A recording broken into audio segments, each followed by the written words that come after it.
Los caciques apoderados y la lucha por la escuela 1900 a 1952. Escrito por el licenciado Vitaliano Soria Choque. La Paz, Bolivia.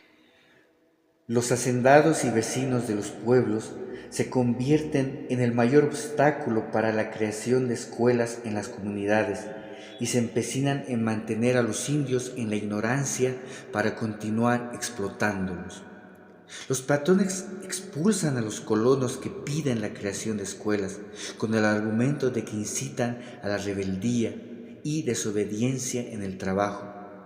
Los permisos otorgados por las autoridades educativas para crear escuelas en las zonas de hacienda son desacatados y las autoridades cantonales y provinciales se niegan a cumplir órdenes superiores en las zonas de haciendas.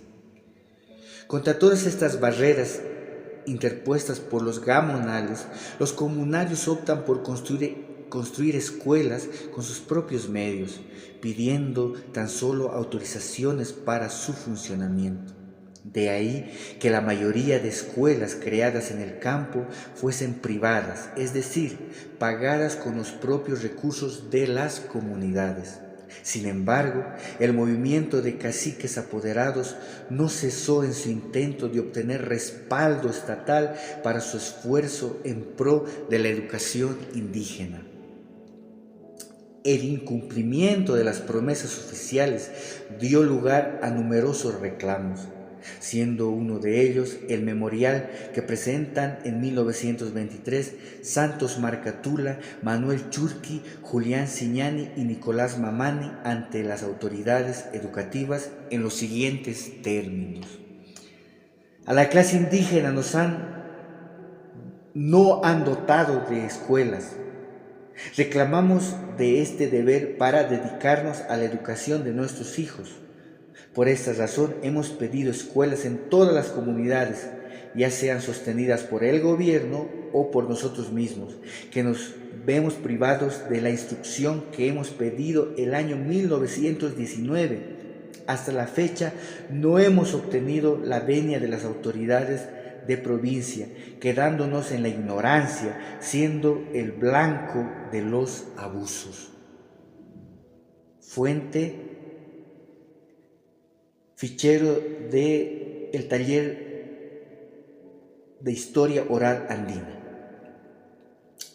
Punto aparte. Los dirigentes cacicales realizaron prolongados y costosos trámites, haciendo largas antesalas en las oficinas de las autoridades superiores para solicitar audiencia, las mismas que por lo general eran burladas o postergadas. El último recurso era quejarse directamente al presidente de la República, como se aprecia en este memorial presentado en 1924 con fuente en el fichero del Taller de Historia Oral Andina.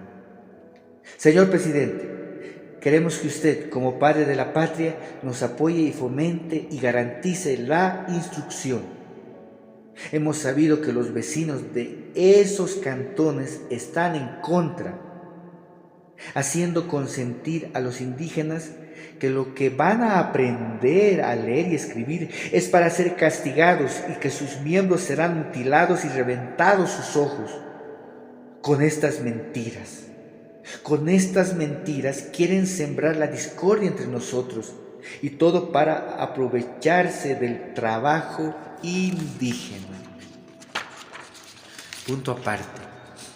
Los hacendados y vecinos amenazaban a los impulsores de escuelas para las comunidades con expropiaciones de tierras y castigos físicos.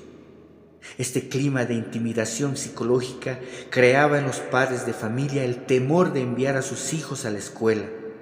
En medio de este ambiente adverso, los sacrificios de algunos comunarios para instruir a sus hijos son heroicos, tal como lo relata el originario Plácido Jacinto. Mi padre pagaba mis clases tejiendo bayetas. Él junto a mí, mientras yo estudiaba, él tejía bayetas. Año tras año estudiaba así. Posteriormente se enseñó aquí, pero por eso fue que lo tomaron preso al maestro. Abre paréntesis.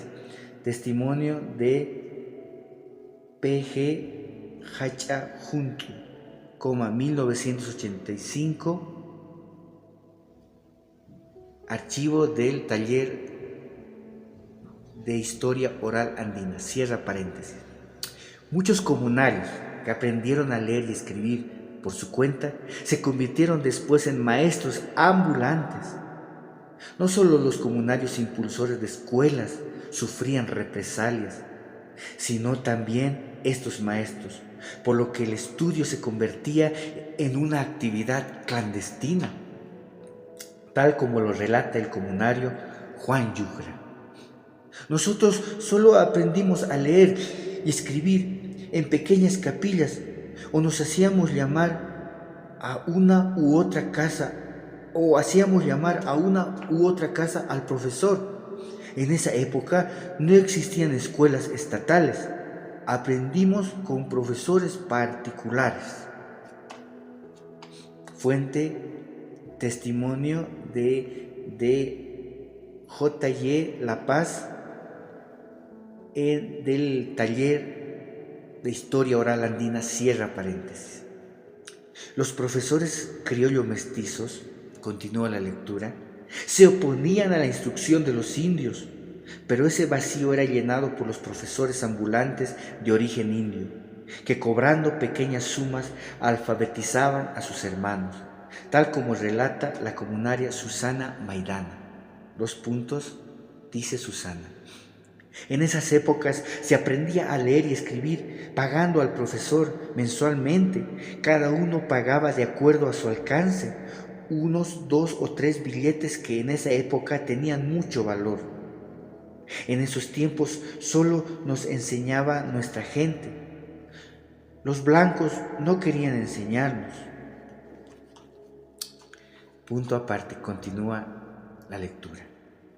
La sociedad criolla, representada por los hacendados y vecinos del pueblo, usó todos los medios intimidatorios para obstaculizar los intentos de crear escuelas. Los testimonios nos muestran que los indios, a su vez, se valieron de todos los medios y establecieron todo tipo de relaciones con sectores opositores, iglesias, dirigentes políticos, para conseguir su objetivo. Además, para ello procuraron instruirse por su cuenta, a una costa de arriesgar su libertad y hasta su vida. Esto muestra hasta qué punto la escuela representaba una estrategia de sobrevivencia para las comunidades. Entre los principales impulsores de escuelas de las comunidades puede citarse a los siguientes caciques apoderados: Faustino y Marcelino Llanqui, Francisco y Julián Tancara, Dionisio Paxipati, Santos Marcatula, etcétera, etcétera. Estos representantes indígenas, secundados por centenares de comunarios anónimos y ocupando cargos, ya sea como caciques apoderados, gilacatas, alcaldes o segundas de sus comunidades, son los mártires de la instrucción del indio y del derecho a la existencia del sistema social del ayllu. Hay que mencionar que dichos impulsores eran en su mayoría analfabetos o simplemente sabían firmar, es decir, vivían en carne propia los efectos de la discriminación educativa.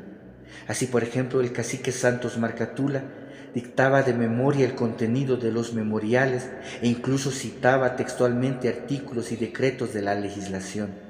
De este modo, llegó a elaborar sus propios documentos con la ayuda de sus escribanos, que no eran muchos. Es preciso destacar la perseverancia y valentía de los dirigentes cacicales para luchar, arriesgando su vida y sus bienes por un futuro mejor para las comunidades.